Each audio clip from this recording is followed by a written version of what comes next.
Serenbe is a place where people live, work, learn, and play in celebration of life's beauty.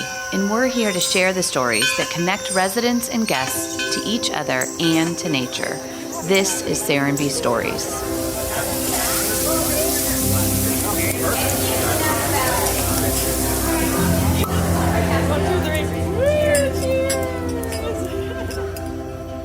All right, welcome back to Serenbe Stories. I'm here again with Steve Nygren. How are you, Steve? It's always a good day at Serenbe. Of course. We had so much going on in our last episode that we're kind of going to dig right back into that topic. After you're able to get the local county zoning approval, but really want to find out what happened next. You finished up the local with the commissioner side in 2002 at the end, got approval for what you called the land use overlay zoning rewrite.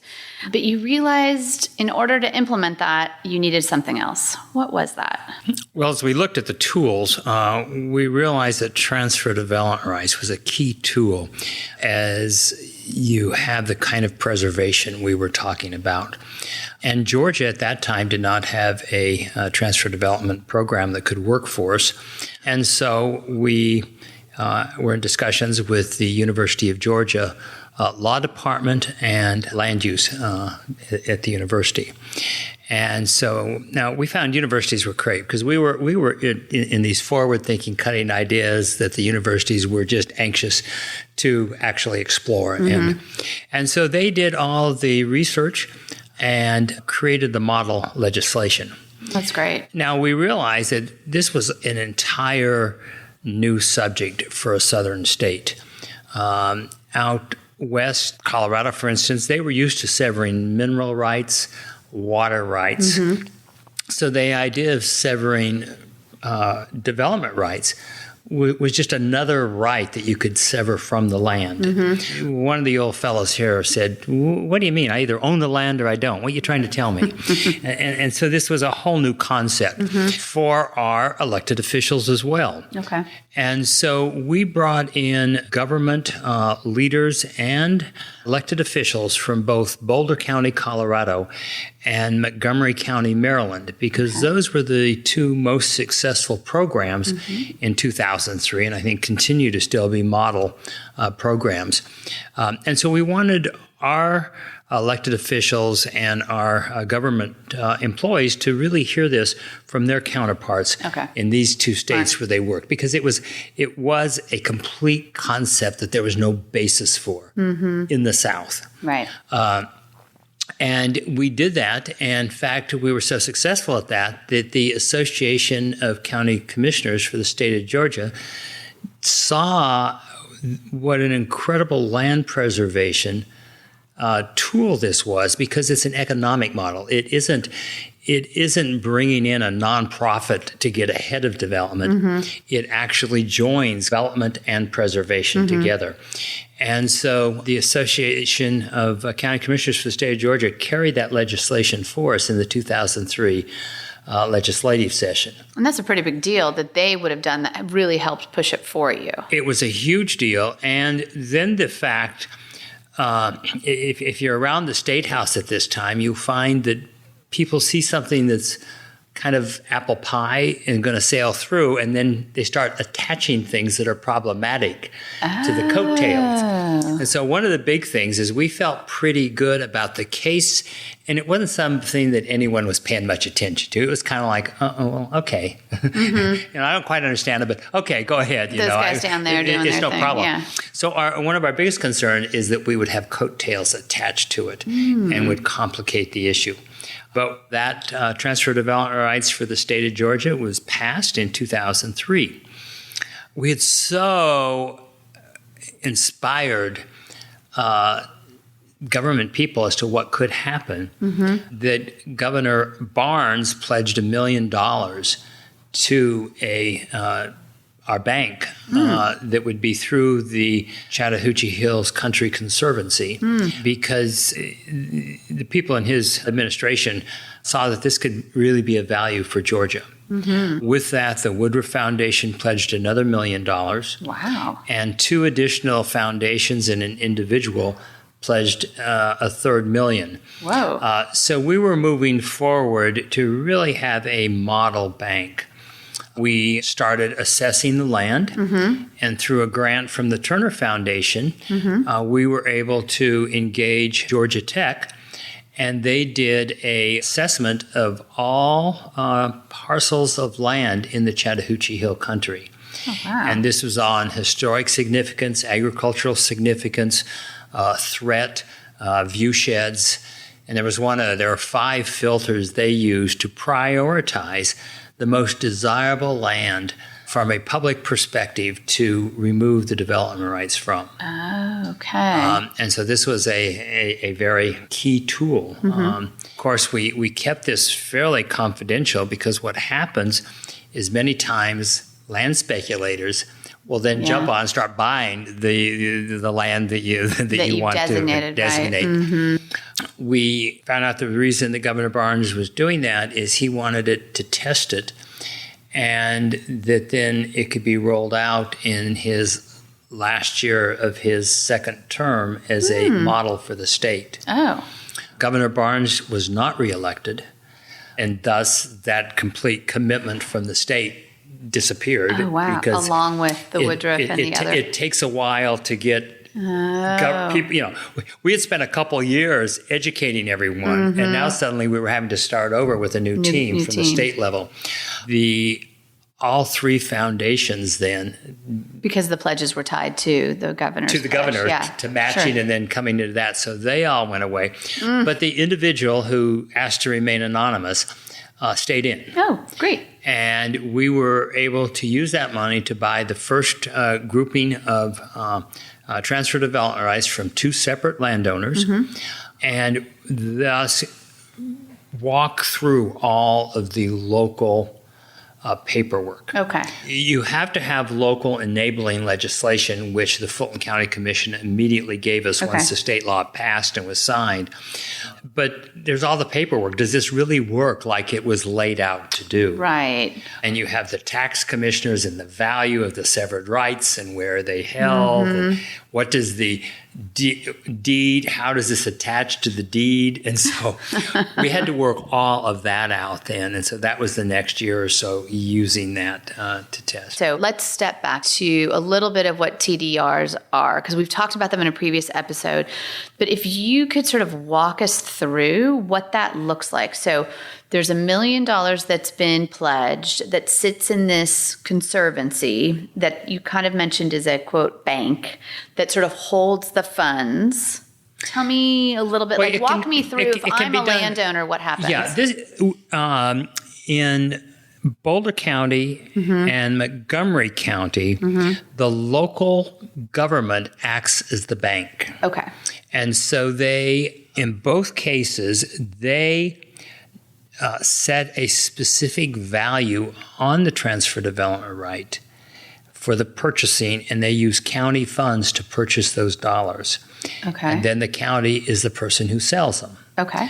Other models that seem from a financial piece that stood better was to where you have a nonprofit that acts as a bank. And we decided that we would allow the transfer development rights to be valued on market, whatever the market Okay, I was going to ask you that. Would pay for them. That seems fair. Well, it seemed like this being in the South, we didn't want to have a heavy government overhand, and so this was more the free market is what we could get past and have acceptance on. So that was the real reason for doing that. We were able to look then as we were going through a nonprofit and where we talked to the foundations on what we were doing. The idea is that the nonprofit would buy the development rights when there wasn't a demand for it. Okay. And they would be able to hold it until there was a demand. That means a developer is needing them to build out, and that the price for those would then float up. And then this would give a permanent funding source for the nonprofit conservancy. That's great. So it really, it as long as you have sellers and buyers, And it's actually better that the buyer is delayed about 3 years so that the value appreciates up. Then it's a great system. Well, and it also lets the landowner be able to sell at any time and not having to wait for a buyer to be available. That's correct. So you'd have a bank that's just doing collecting it. Now, the real advantages that we saw it is through development rights, it's different than the conservation easements that people are familiar with. Okay. Because that's many times that you're putting an easement on a piece of land that's environmentally sensitive, whether it's streams or birds or animals and or the trees. There's a lot of environmental reasons that you're wanting on that. With the transfer of development right, it just prohibits housing, basically. Okay. And for our regulation, on any land that had been severed, any traditional agricultural use that's permitted under the agricultural zoning could continue on that land. Okay, so you could do it. It can be equestrian, it can be farming, it can be forestry, it can be recreation. Great. All those things still exist. And so as we had educated the community in getting this passed, then we were able to say we are going to have funds and we're ready to purchase because we wanted that set up. And we had 30 landowners that agreed, and we had assessed their land and we were matching them with that study we had from Georgia Tech. And these were mostly people with 20 to 50 acres. Okay. So this is where the small landowner who never is able to participate in development, they generally end up selling their land because taxes get so high or they've had an offer and they're forced off the land or the area just changes so much that they don't want to be here. And so this is the beauty of transfer development right. It really is a tool for the smaller landowner in a development path of development. Because they get to stay on that land. Well, that's the beauty. Right? I mean, that's the beauty, Monica, because that landowner then continues to maintain the land. They continue to pay local taxes on the land. Where in the conservation model, generally the person holding the conservation deed has to pay maintenance, taxes, and an annual assessment to make sure nothing's happening that shouldn't be. And so this is why it's a great economic model, and it keeps the local landowners, whether they're farmers or whomever it is, it keeps them on the land. They can also sell it. You leave it to your heirs, all those things. I think one of the great models is when many times the next generation does not love the land, or they all don't. And so when you have siblings that are split on whether you're going to sell it or keep it, this is a good way to have both because you can keep it and you can monetize it for the other heirs. And so if I have 50 acres and 40 of them, I transfer my development rights on those, but I keep the other 10 for myself, or if my kids are going to build on that. The 10 I'm still paying the straight taxes on, whatever the typical taxes, but the other 40, right, that changes because, right, there's a... Well, what happens... That also helps me out from a landowner, right? In a metropolitan area, the tax appraisers appraise it at the highest and best use. So if you're in the path of potential development, it's always appraised at developable land. If you remove the development rights, then it only reverts back to pure agricultural land, and it cannot be valued at that high rate. So that's beneficial as well to the landowner. And then that reduces your taxes. And we save the land. You save the land. You keep people on the land. Yeah. It's a quality of life. And then the concept was, and Serenbe's proving it now, that protected land would be of value. And this is, I think I mentioned in one of the others, that I used the Urban Land Institute study on golf course lots and the value they were bringing. So here we're bringing farmland and forestry land and showing that it has the same or greater value than those golf course lots we're bringing. Well, and everything that we're reading these days is talking about nature and forests and gardens and how just stepping out into them for 25 minutes a week brings you health benefits. So it's like one more reason that we should be saving all this land. It shouldn't just be, I mean, economic model is fantastic, and maybe we lead with that, but I do think that... Well, what I love is that we sense that. Clearly, I sense that, and that's why when our children were very small, we moved out here. But we're talking 18 years ago, and none of those studies were there. Right. So we were really purely looking at that economic model of value. I think I'm going to be very excited at the day that we really can understand our true costs and our true benefits.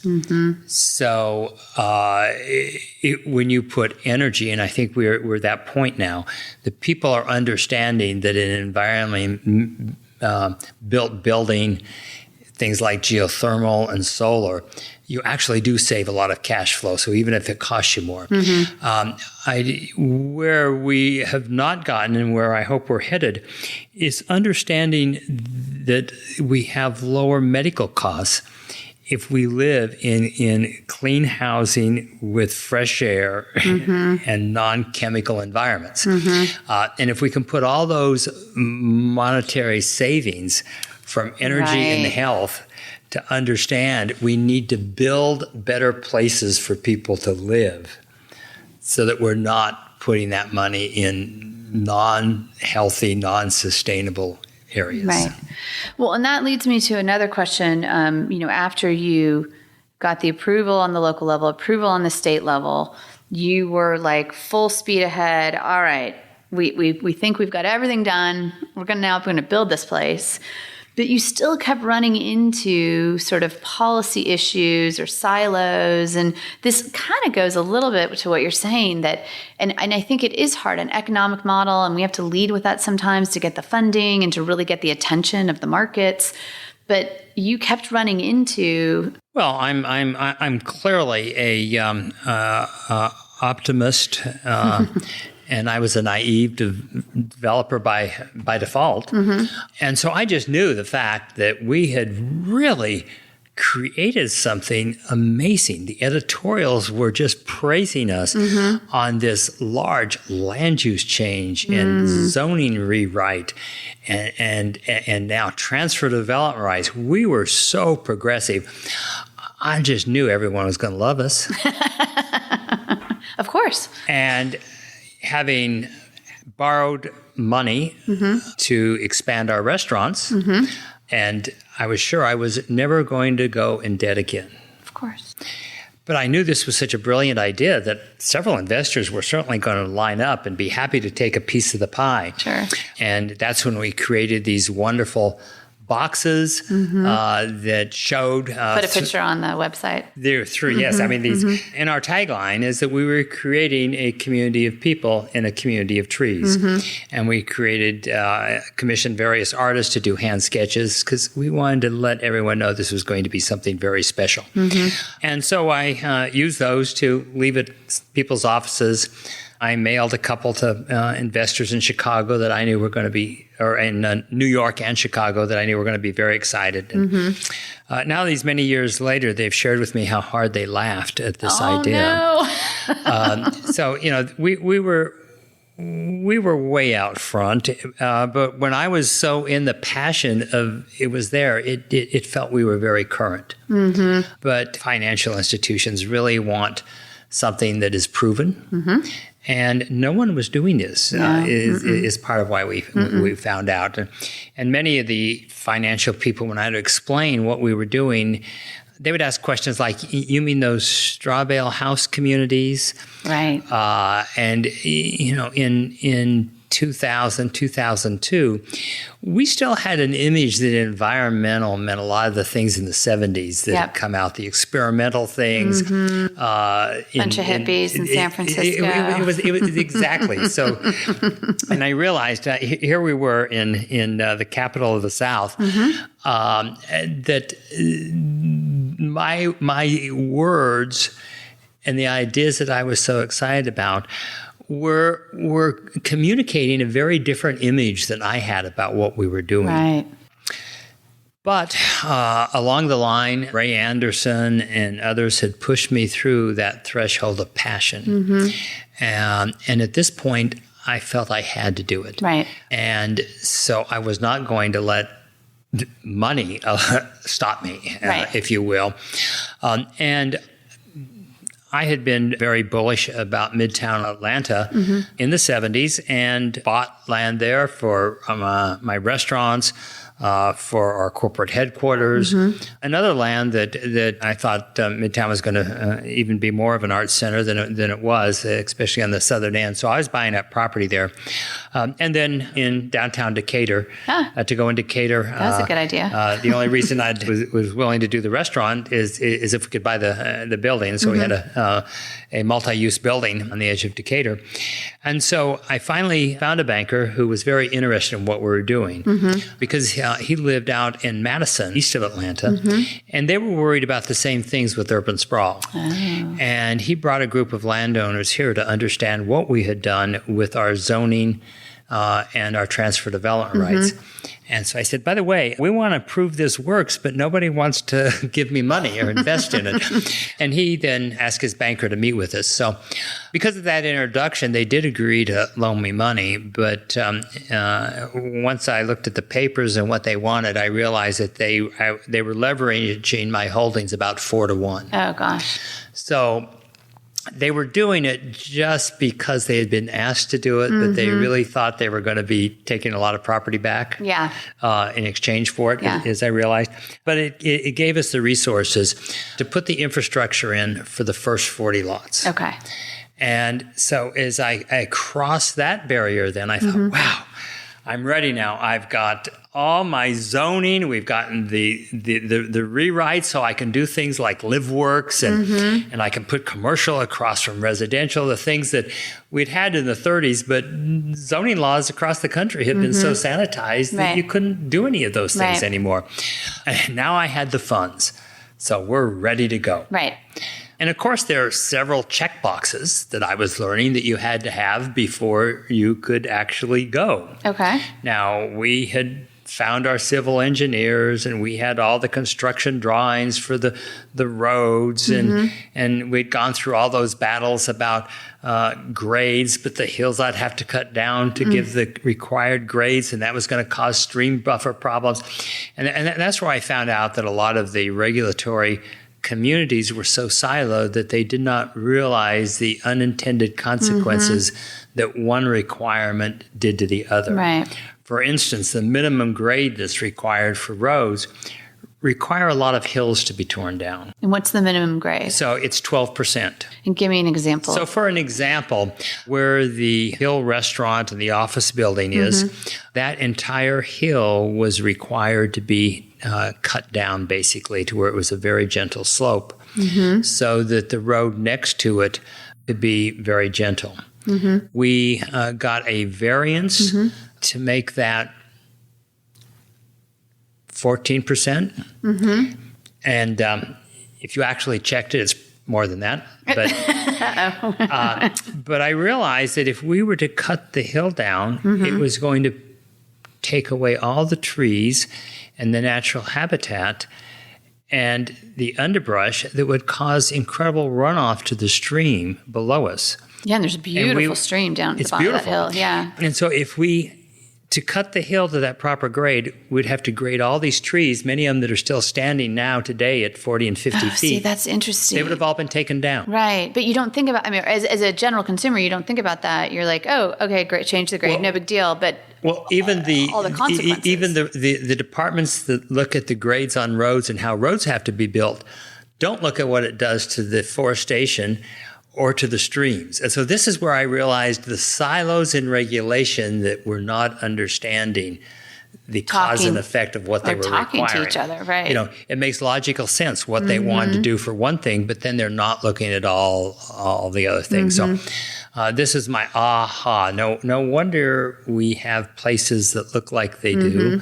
And no wonder we have some of the problems we have. Right. Because I was in a position at that point, I owned all the land free and clear. And while I had this loan, I had resources that if the bank called the whole loan, I was going to be okay. Right. So I could fight. And if I was told I were going to close me down for two months, or if it's going to take me an extra 3 months to get a permit, I was willing to take that time. Okay. Where most developers already have the interest clock ticking on the land, on the planning, and all those things. So while I had a bank loan, I hadn't drawn down $1 yet because the first bulldozer hadn't started. So I was debt free at the point that I was at this threshold of do I delay the project to get this worked out? And I decided to delay. Right. So that we could work these things out. Well, and that's one example. And I know that the wastewater treatment system is another example. And I don't know if you want to get into that here. Well, I'm happy to. I mean, there's a series of things. So the wastewater treatment was another one of those boxes I had to check before I could really roll, because you had to show how you were going to do your wastewater. At our very first charrette that the Rocky Mountain Institute facilitated, John Todd, who's a famous person, anyone in engineering dealing with water would know the name, and he's the creator of the Living Machine, which really looks at a lot of the issues on how to really handle our waste versus moving it through these huge pipes through our developed areas into these chemically induced plants that then discharge treated effluent with chemicals into our streams. Sewage. Sewage, yes. And so John Todd came back then and connected it with Michael Ogden from New Mexico. And they did a lot of these treatment plants out west where people are really concerned on water and how you reuse it and minimize. And third world countries. And so they came and designed our wastewater treatment plant. It was the first of its kind in the Southeast. That is permitted federally because it's actually a complete wastewater system. And so we had to deal with EPD and populated their libraries to really explain this. And then finally I'd gotten news that the permit was ready. When I picked up the permit and started looking at it, I saw there the big stamp that it required a chain link fence, which was not on our drawings. And I came back in and said, "What? A chain link fence? Why?" And he said, "Well, it's a wastewater treatment plant. All wastewater treatment plants have to have it." And I said, "But there's nothing. There's no standing water. There's no chemicals. Why would we want to prevent somebody from coming into this area?" And they just looked at me like, well, it's a wastewater treatment. I mean, you're just talking, foreign language. So we had to go back up and get that requirement removed. And at the time, we were working with Reed Hildebrand, the architects out of Boston. And so I gave them all the engineering documents from Michael Ogden and asked them to make it beautiful. And they said, well, if you're trying to make a statement, let's put a boardwalk right over the treatment center. And so that's why you see the wastewater treatment center here with a boardwalk over the treatment cells. And it's beautiful. And most people do not realize that it's our wastewater treatment plant. And in fact, it's prom season, and you'll see prom kids lined up on it. You see many wedding pictures lined up on the boardwalk and the trees. Babies. And family pictures are taken for Christmas cards. And so one of our most photographed areas is our wastewater treatment center. And I love that. I absolutely love that. Isn't that great? Yeah. And one of our more expensive homes faces the wastewater treatment center. And so that's a good example, I think, of the things that we tend to fence off and hide. If we really embrace a more responsible way of development, it's not something we should be hiding. And in fact, here we made it beautiful so that it's a real asset in many ways. So it seemed like there were a lot of laws and restrictions, all along the way that you had to sort of muddle through, if that's the right word. And the wastewater treatment system, I don't think was any was different. So tell me a little bit about sort of the challenges you ran into when you're developing that. I was amazed at the roadblocks that I faced. And I learned anyone in the field, whether it was architects, whether it's engineers, were generally beaten down on what they couldn't do. And it really removes a lot of the inspiration of creativity because it's just an automatic, we can't do that. Right. And our streetlights were one of those things. As we were looking at all the books and possible streetlights we could decide, they tended to all look the same that I had seen in one place or another. So I said, well, why don't we do our own? And of course, the first response, you can't do that. And so I used my usual, well, show me the language so I understand it. Many times I wanted to know the language so I could figure out who I had to go to change the law. Right. Because we'd been doing that as well. Well, it turns out there really wasn't a law that said I couldn't do it. We just had to go through various certifications and things that had to be done. Right. And so with that is when we commissioned the artist Robert Rausch to do our streetlights, and those first streetlights were cast in a local foundry right over on the state line. Right. And so we have these wonderful streetlights inspired from artists that really speak to what we're doing here. Well, and each neighborhood has its own street lamp, and I know that the newest neighborhood motto has a really modern, fabulous one. So in order to, and again, we can throw these photos onto the website so you can see. But that one, so now that you knew that, are there just like 5 things that you have to do in order to follow the rules? That's right. It's not that bad. You just have to, there's certain things. Interesting. And all. So we've done that. And now we have these unique streetlights that make it very special. Yeah. And there's so many things like that, I think, that create more average places than we need because we don't ask why. Right. Today, I find time for any university that wants to bring a class here because they need to stay inspired. And they need to go into the working world and not be beat down by the rules of my generation. Yeah. But to keep an open mind as they move into the industry, because I think we can agree what we have doesn't necessarily work. Yep. We're a sicker, more depressed, more resource-consuming period of time than we've ever had. And so I'm hoping that the young people or people of any age really can step out of this rut. We might think we're in a groove of development, and I think it's a rut. And it's a rut that's taking us down to a non-sustainable economic or health place. I agree. Well, it's probably a great place to sort of wrap it up for this episode. Really interesting. And we'll throw pictures up and links on the website to get a little bit more in the weeds because we talk a lot about very detailed things. Next episode, we're going to talk about what does it take to build it. So thank you again for your time, Steve. We'll talk again next week. Thank you, Monica. Looking forward to the next conversation. Thank you for listening to Serenbe Stories. New episodes are available on Mondays. You can subscribe anywhere you listen to podcasts. For more details, visit our website, serenbestories.com.